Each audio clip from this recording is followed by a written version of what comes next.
Just F It. Hi, I'm Romy, an identity coach helping others who struggle with their sexual identity and families of queer youth find their path of understanding and acceptance. And I'm Carla, a mom empowerment coach empowering moms to own their new identities and motherhood journeys. And together we are the EFF IT Madres. We are here to invite you guys into stories of some inspiring madres who have changed their lives through an F It moment. So here we go. Just F It. Good morning. Happy Monday. Camaraderie Monday. I thought you were going to jump in there. Good morning. I am Carla. This is Romy. We're the EFF IT Madres. This is a space for madres supporting madres, moms supporting moms in these EFF IT moments that we have. There are these, we were just discussing how this EFF IT moment, which started this podcast for us, has completely changed our lives and led us on our individual paths of growth and discovery. And so this is a very special place for us. But it is that, it's those mental shifts that make you say F it. They're fully loaded, purposeful F it's where you make a change no matter how scary it is. And it ultimately ends up being for the better. 100%. So who do we have on today, Romy? Yeah, we actually have, so my daughter's dad, my baby daddy, his sister-in-law, so his brother's wife. That's how we roll these days. So his brother, Charles's brother's wife. Oh, got it. Yeah. Okay. And so Right. Charles is my daughter's father, and her name is got it. Elise, and I've obviously known her for quite a few years now. Watched her get married, watched her recently get pregnant, and then through social media and just through family stories and stuff, been able to watch her and her husband have their new baby. But she was not like most of us when she had her baby. And I'm like watching through social media, and they're like in Italy and they're at like Taylor Swift concerts. And it was like 1 month. Like, oh my gosh. They were like straight traveling. The baby was like on the beach with wine. They were like on a boat. I was like, what, come again? Wow. Yeah. Like, that's how we thought we would live our lives. No. That didn't happen. So I was watching her and I was like, could I have you on the podcast? Because you just effing are doing this in a very different way. And she was like, oh my God, yes. I've actually gotten a lot of shit from people and, comments and judgments and stuff about like how she's doing it. So I was like, I'm fascinated at seeing how any mother goes about this new journey into motherhood, because it does not look like my journey. I mean, I was bubble wrapped in a house for a year. Like, ain't no one coming near me. And yeah, right. And she was like at Burning Man with the baby. So wow. That's hardcore. She's I gotta hardcore. give her props. I'm fascinated by it. And I love her for just doing it her effing own way. You know, I couldn't respect that more. So yeah. I mean, I feel the shit she's getting is probably people that were jealous and that like, I wish I could have done that stuff, but I didn't. So to make myself feel better, I'm going to shit on you. I mean, that's always how it is, right? Right. Exactly. Same. Yeah. Yeah. All right. We're going to bring her in right now. Okay, everybody. We are here with Elise. This is my daughter's aunt. She is here joining us. We've now had Frankie's abuela on and now you on. So we're just keeping it in the family here. We're going to just jump right into this F it moment. All right, Elise. First question we ask everyone is, what shifted your mindset to say F it that you're going to share with us today? So, new mom over here. My daughter just turned 4 months last weekend. I am the last, I would say, of my husband's friend group, my friend group, to kind of jump on the kid bandwagon. Same with the family, the last ones to have the kid. I have seen all sorts of different parenting styles, different ways of doing things. There's no right or wrong way, that is for sure. My husband and I love to travel. That is something that we do every summer. It's the one time of year our schedules align with work where we can both kind of take off a couple weeks and really disconnect. We like to international travel. We always go somewhere fun. I got tickets to the Taylor Swift concert about 6 months before I got pregnant, and had this grand plan with my girlfriend and her sister that we were going to go to Zurich for the concert and then make a 2-week vacation around, road trip, see different spots in Switzerland, maybe pop over to Italy, do Lake Como. Then I got pregnant and I got my due date. And my due date was exactly 2 months before the concert and had this, we're just going to play it by ear. We'll see what will happen. You never know what's going to happen with delivery. So we're not going to buy any tickets. We're not going to do anything yet. We're just going to play it out. Had the baby. Throughout pregnancy, I had told some friends of mine this grand plan to take a 2-month-old to Switzerland and Italy, and mixed reviews. Certainly had some friends that were like, "You're insane. That's the worst thing we've ever had," or they laugh at me and be like, "You just have no idea what you're in for. All that's so cute. You think this is gonna work? Like you're an idiot," and kind of downplaying like I truly have no idea what I'm in for. And then I had other friends of mine that were like, "That sounds awesome. Let us know how it goes. Can't wait to see the pictures." Um, Flash forward, had her, everything went fine. Spoke to the pediatrician. The time was coming that we had to actually like decide, are we really going to do this? Like, this sounds like a lot. We now have this baby. I'm thinking about all the things I got to pack. Talk to the pediatrician because I realized that she's going to need your 8-week shots and the timing of when the flight, and is that okay? Is that safe? I don't know. I hardly know what I'm doing at this point. I haven't slept in 8 weeks. Asked the pediatrician, can I travel with her? And he's like, "Yeah, sure, totally fine." I was like, "No, like get on a plane." He's like, "Again, totally fine. Don't worry about it." I said, "No, a plane to Europe? Does that change things?" And he's like, "No, have at it. Have fun. Good luck. Let me know how it goes." So I left very like empowered that this isn't the craziest idea we've ever had. Talked to Nick. He was like, "Let's just do it. Let's just rip the Band-Aid off. F it. We're just going to go." And we booked the flights and decided that, it is what it is. We're going to make this work. And it was very much so like clicking that button of, am I really about to fly 8 hours with a 2-month-old, pack everything from travel bassinets to strollers to diapers and wipes. Elise, you're giving me anxiety. You're giving me anxiety. I know Carla and I are just like, oh my God. Any woman who was like in our positions where we stayed home and didn't do anything is We probably didn't do like shit. this. Like, what? Oh my goodness. There's a photo of us at the airport, and I was mortified looking at all of the luggage. It looked like we were moving to Switzerland. Yes, Like, to go I'm not anywhere. going on vacation. Like, and I'm looking at all of it, and I was like, 60% of this stuff is this little 9-pound potato. Like, how do I need this much stuff? And you know what is insane is that you pack for these big vacations and you always overpack. And on the way home, you're like, why did I bring all this crap? I used everything. I genuinely used everything I brought. The only thing is that I didn't need 3 changes of clothes for her a day. But at that age, every diaper is a blowout half of the time because they decide that they're going to poop once every like 4 days. And there's no diaper size that's going to contain that. And, I had an entire suitcase filled of diapers and wipes and burp cloths and bottles because I'm pumping and nursing and the bottles.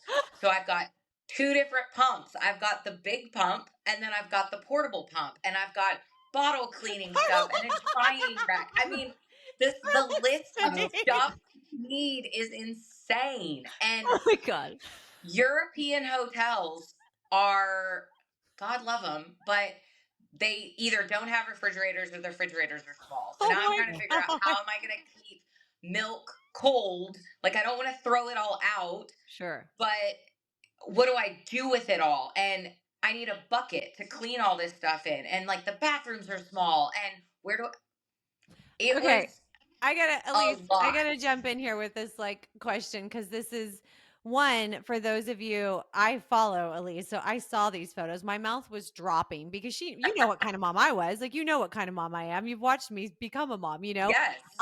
We're wrapped in bubble wrap and we are like, we are the bubble family. Like, that is how I function, right? And I'm fine. Like, that's my effing truth. So I'm like watching Elise and my heart is like, where is she? Like, I think I like to get to the grocery store in 6 months. I was like fucking liberated, right? Like, you're in Europe with your baby like on a boat with like drinking wine. You guys are at the pool. Like, I'm just like, Yep. where did I go wrong? So I need to ask you this.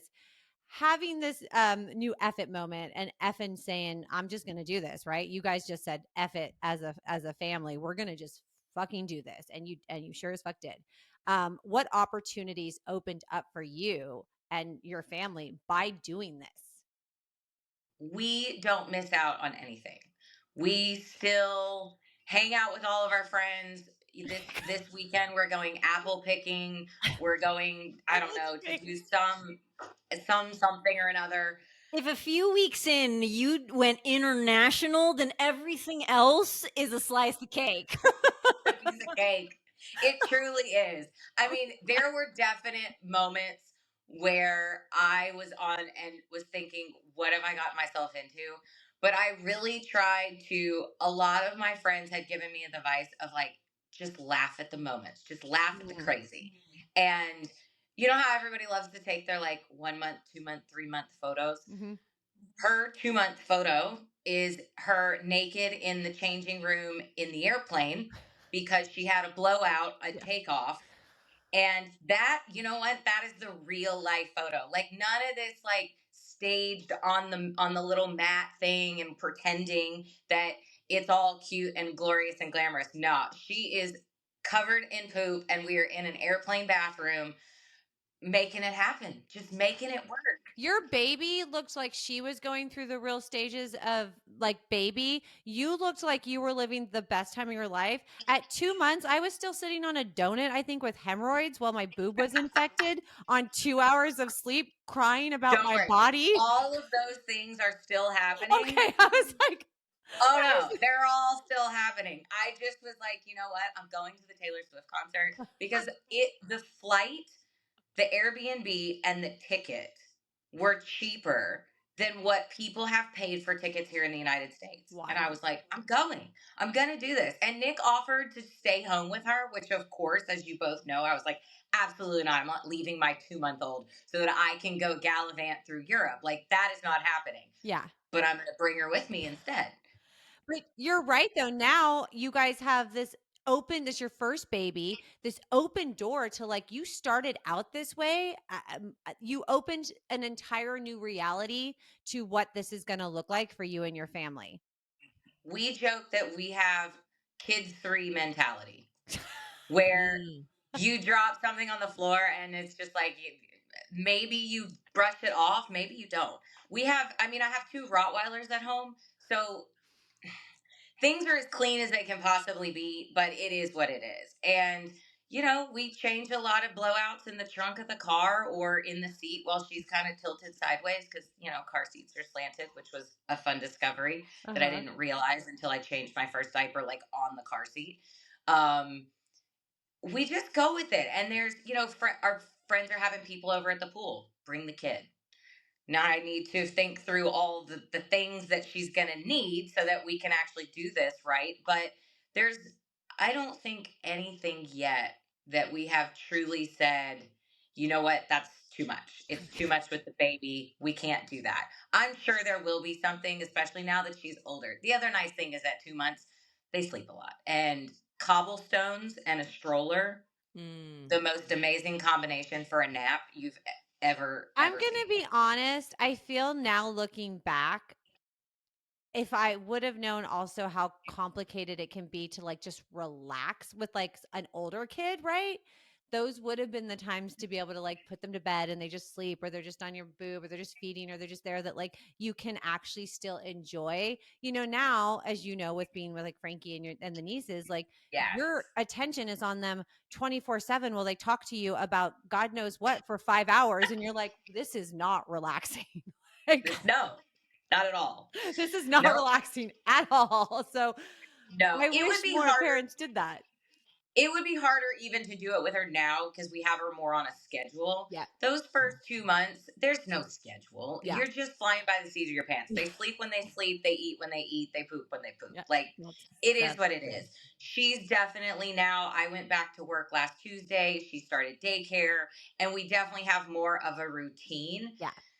That being said, last weekend we kind of ditched the routine, and it she survives. Honestly, she's more tired when we do stuff. I think we spoiled her with taking her to Europe when she was 2 months old, that now she needs so much Stimulation. overstimulation to like really wear her out, that like, tummy time on the mat and the little swing and the jumper and this, that, and the other, that doesn't wear her out the way taking her to do things does. Taking her hiking with the dogs and putting her in the carrier, and I mean her eyes just looking at the trees and the light and all of that, and watching the dogs swim, that is now the stimulation that she genuinely needs. So I probably kind of didn't really do myself a service, because now I can't just put her in the bouncer and be like, all right.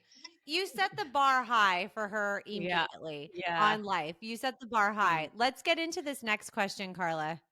Yeah. So, what I'm assuming now with this, you mentioned that some people gave you shit and some people were like, yes, go for it. What other sort of positive or negative things did you learn about yourself, about other people, about this whole, new situation, starting this EFF IT moment or having this EFF IT moment?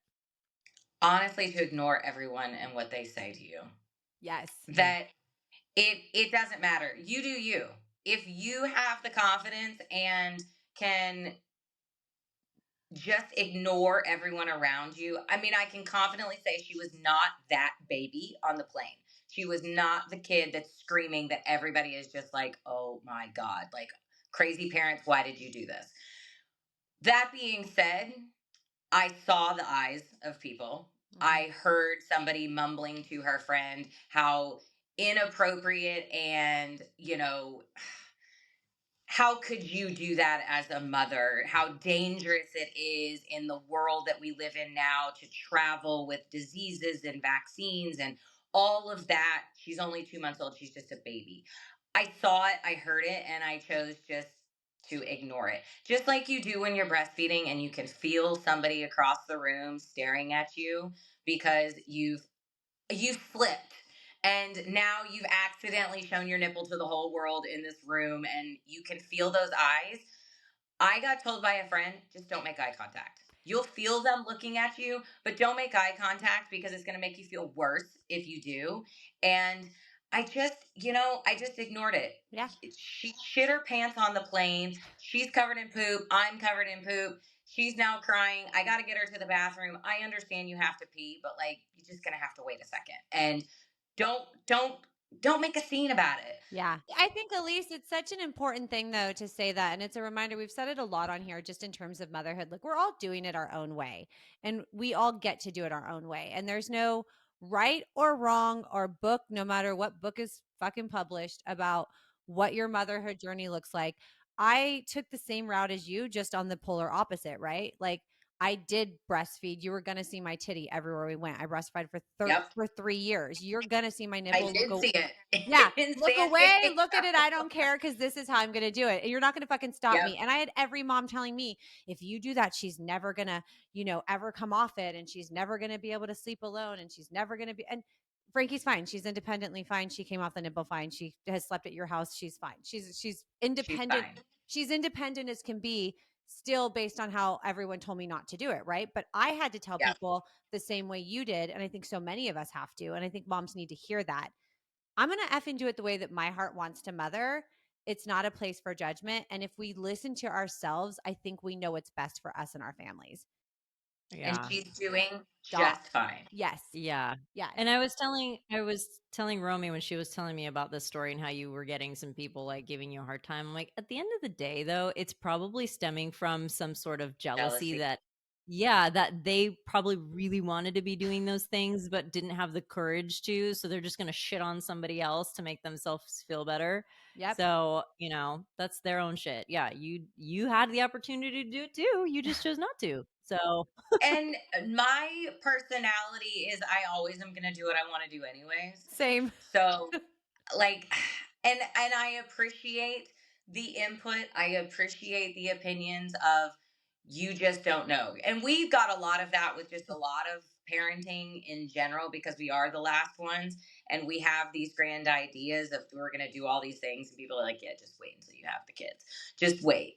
And yeah, there have definitely been moments where I'm like, yeah, they were right. Yeah. But this was not one of them. This, I have zero regrets. There were certainly overwhelming moments where I was like, oh my God, why did we do this? Trying to get a rental car in Zurich to our hotel that is in a walking only area and you can't get the car. So now I've got the stroller, the baby, the diaper bag, 4 suitcases, and 2 backpacks, one of which is nothing but breast pump parts and contraptions and bottles, and trying to get all of this stuff in a tiny little European town up a windy little street with all the crap. That definitely had a moment. Nick and I are ready to kill each other. We're both sweating. We're both trying to figure out how we're going to do it. What's the most strategic way? Is there a good way? I'm like, everybody's going to be looking at us, these crazy Americans with all this luggage. And in the moment of doing it, I just started laughing because I was like, this is so ridiculous. But once we get there, we're going to unpack all our crap and then we're going to be fine. And then she's going to wander around Italy and Switzerland. She's lived a better life than me at 42, and she's like, what, 4 months old? I look at her life and I'm like, I haven't even done that yet, girl. Like, I would like to be on that boat. Nick's like, she has more passport stamps than I did before the age of like 21. Yeah, And I'm she's like, 4 months old. yeah, she's living the life that I'm over here like manifesting in the morning. Okay. Yeah. Her passport's more filled up than mine. Yeah. So Which Elise, in and of itself is a wild ride, getting a passport for an infant in like Oh yeah. all of a like 3-week time span because Yeah. it was 8 weeks. Yeah. First Yeah. you gotta get the birth certificate, then the passport, then book the flights. It was a whirlwind, but you know what? I have no regrets. None at all. How did you talk yourself through any self doubt? And am I doing what I'm not supposed to do as a mom? How did you get to that F it, I don't care, I'm not going to listen? Like, how did you push through that? I mean, once I had her, knowing that she's adaptable, because even in that 8-week time span, we did stuff. And she just very much so mother's intuition. I was like, she's just along for the ride. Like, she's totally fine. She was a great sleeper. I'm blessed with that. She'd sleep in my arms, sleep in the carrier, sleep in the car seat. Now, had that 8-week time span and that baby only sleeps one specific way, probably would have been a little bit harder to like convince myself that this was doable. Certainly would have been easier if I was exclusively breastfeeding and didn't need to bring all the crap with me. Yeah. But that just wasn't my journey. It Yeah. didn't pan out that way. And I mean, along the way, she's very go with the flow. And now we just transitioned her from the bassinet to the crib, and it was the most non-event. Because I think during that 8-week time period, she slept in a travel bassinet, she slept in a pack and play, she slept in the bed with us because that just had to happen a couple different times. She slept in carriers, arms, car seat, you name it, she slept there. And I was all prepared for this, like, the big 4-month sleep regression and out of the bassinet and into the crib, and all prepared for, 3-4 nights of screaming and this, that, and the other. I mean, it's like you see people talking about drop them off at kindergarten and they just like wave goodbye. That was Frankie. Yeah. You're supposed to be upset. First night, slept like a champ in the crib. It was like, all right, well, I guess you don't need me. You don't need to be in our room anymore in the bassinet. So she's very go with the flow. And we still are trying. We took her to the beach this summer. We've taken her to a pool. She's, She's along for the ride. Yeah, and I she's think that living. will kind of be the motto of it always, is just like, she's along for the ride. Whatever we decide to do, we're going to figure out how to bring her with us, even if it means 4 suitcases and 2 backpacks and a lot of eyes on you being like, what are these crazy people doing? Man, that is such an admirable thing because, like, I'm sitting here and I'm like, man, because that was our plan before we had our daughter. We are like, we're going to go here and we're going to go there and it's not going to matter. And the minute she was born, we're like, we cannot leave the house. We can't Too leave the much. house. So that is very admirable. I'm curious to know, so you've always been a person that doesn't care what other people think. You just do what you want to do. But what aspects of you have changed? I'm curious to know. Like, what are you more of? What are you less of now? So I used to be a absolute workaholic. Work was life for sure. I worked until 10 o'clock at night a lot of nights. I never was able to take the mentality of like, it can wait until tomorrow. It is not life or death. Nothing I do for work is life or death. And I put a lot of pressure on my team and the people that work for me that, we got to get stuff done. And I understand that I do have a lot of women who work for me who have kids. And it's always been there is an understanding that women disappear between the hours of 4 to 7 to daycare pickup, bus stop pickup, snacks, dinner, homework, bath, Yes, bed, all the girl. things. And then everybody comes back alive after like 7:30, 8 o'clock when you've got the kids down, you've had a chance to, like pee and get a glass of water because we forget to do those things. And then we come back to work. I always was just like, I don't know how I'm going to figure it all out, but I will. I'm still going to be Superwoman and I'm still going to do all of the things. No, I tap out at 5 o'clock because I've got to go get the kid for daycare and I don't want to miss bedtime and bath and all of the things. So, just like everyone that works for me, we come back alive in the evening and I get my laptop back out. So, I have very much so softened in that standpoint with work. Um, Even going back to work last week with, you know, thrown straight into the deep end. I've been joking with my team that I've been on the downhill side of a roller coaster for the last like 2 weeks. And it's still the mentality of, you know what? It's not life or death. No. It's all going to be okay. It's all going to be there tomorrow morning. Nobody's going to die in the process. Um, Being a mom and seeing the smile when she wakes up in the morning, I need that smile. Yeah. Yeah. And she's a very smiley, happy baby. She's thriving at daycare. She's the cutest baby, Elise. She is the happiest, cutest baby. And like not all babies are cute. They're not. She's so No. And cute. one of my colleagues, her son did not take to napping at daycare, screaming his head off, would not nap, disrupting the other kids. And they told her, like, he's not ready. You're going to have to find an alternative. Mhm. And I'm so blessed that she naps like a champ. They send me smiley pictures all day. And it helps me know that, like, she's fine. She is going with the flow of things. I can go back to work. And when I pick her up, she sees me. It does take her like, a few little seconds to realize what's going on.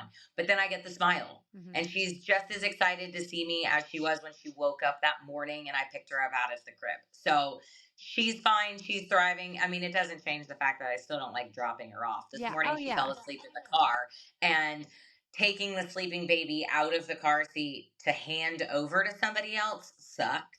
Not exactly what I wanted to do. I kind of just wanted to sit in the parking lot and say, screw work today. I'm just Yeah. going to hang out with her. But, I got to pay the bills. So she's got to go to daycare. Yeah. The one thing I learned, and like the one thing I'll say for any parent in any direction they do, and I think we realize this once we become moms, that like where we're willing to like negotiate our time and non-negotiate our time, right? That we don't really know until we're like in it. Like we don't want to miss those moments. We don't want to be so lost in life that we actually are missing our child's life, right? But then there is the Right. responsibility of life, right? You also have to feed them and put a roof over their head. So it is what it is. Yep. But if our kids feel loved, no matter what that looks like, if they feel safe and they feel loved, I feel like there's an independence that comes from them because they can rely on the fact that they know they're loved. They know they're Yeah. safe. We're going to do it wrong 1,000 ways as moms. We're going to fuck up. Everyone's going to judge everybody for every decision every mom makes Of because that's course. Oh, the yeah. world we live in. And everyone thinks that the way they do life is the one way and only way. But at the end of the day, like even the three of us and how we all do things differently, Like, our kids know they're loved, they know they're safe, they know they're secure, and, like, that is where that independence, right, comes from, and we're a new generation of moms that are like, we're all trying to do it our own way and not the way our parents told us to do it, and not, like, generational type of parenting. We're just finding our own ways, and I think it's empowering to see women just be like, "This is how I'm gonna mom." Like, we're good. Take it or leave it. I Yeah. don't really care. I'm Yeah. not interested in your opinion. Yeah. If you think it's great, awesome. I will love the encouragement. But if you think that I'm doing it all the wrong ways, just keep your mouth to yourself. Yeah, Like, I you just know, don't and care. And I will say this, and before I ask you the last question, Frankie doesn't do sleepovers. We don't do sleepovers with family. We do, but not with people that we yeah, don't know their families very well. That's just not on the table for us. Kids her age are doing sleepovers right now. They're 8. They're sleeping over. I had horrible things that happened to me and my friends growing up at sleepovers, and you can't ever take those back. So that's my stance on it. So one of the moms was kind enough to reach out to me and say, "Hey, I heard that you don't do these. I'm just curious as to why." And I shared why. And after that conversation, she was like, "Oh, that totally makes sense." She goes, "Mama, trust your heart." I said, "Can we start having more conversations where we just ask somebody why they do something as opposed to the judgments as to why someone does something? Like, we just like ask questions, right? Like, yeah.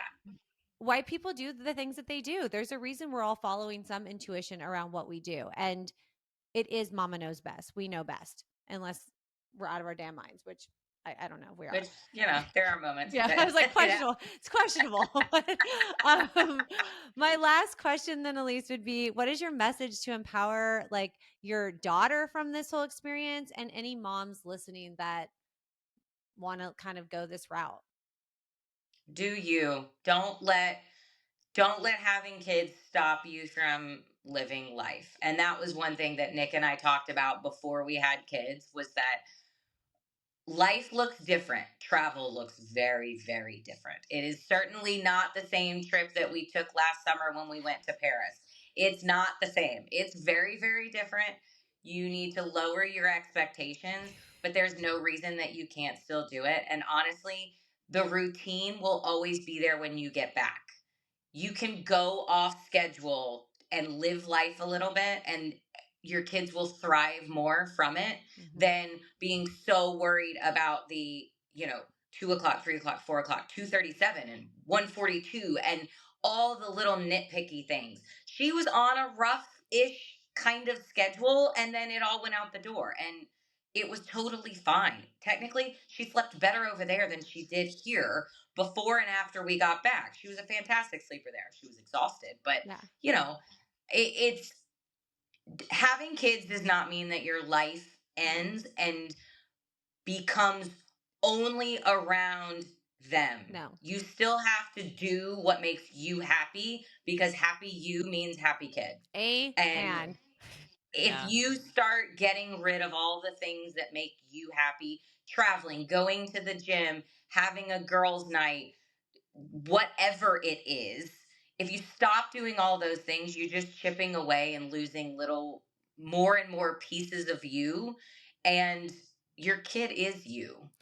I have to give you credit for realizing this so quickly into motherhood. Carla and I realize Yeah. this now, and we're very active. You see, in us being our own, we're women, we're our own woman aside from being moms. But it did take us, right, Carla, a little longer to like be able to find that person again. We kind of got lost in it with motherhood, and then we were like, who the hell are we? And it was like a rebirth. I commend you because you figured that out like right away. You didn't come into this losing yourself. I'm sure there will be moments in years to come that, you slip up and you kind of forget about yourself for a little bit. But hopefully, I can always remind myself, you took a 2-month-old to Europe and said, fuck it. Yeah. Like, Yeah. I'm doing this. I want to go see Taylor Swift. I can't afford to do it here in the United States. So, Europe, here I come.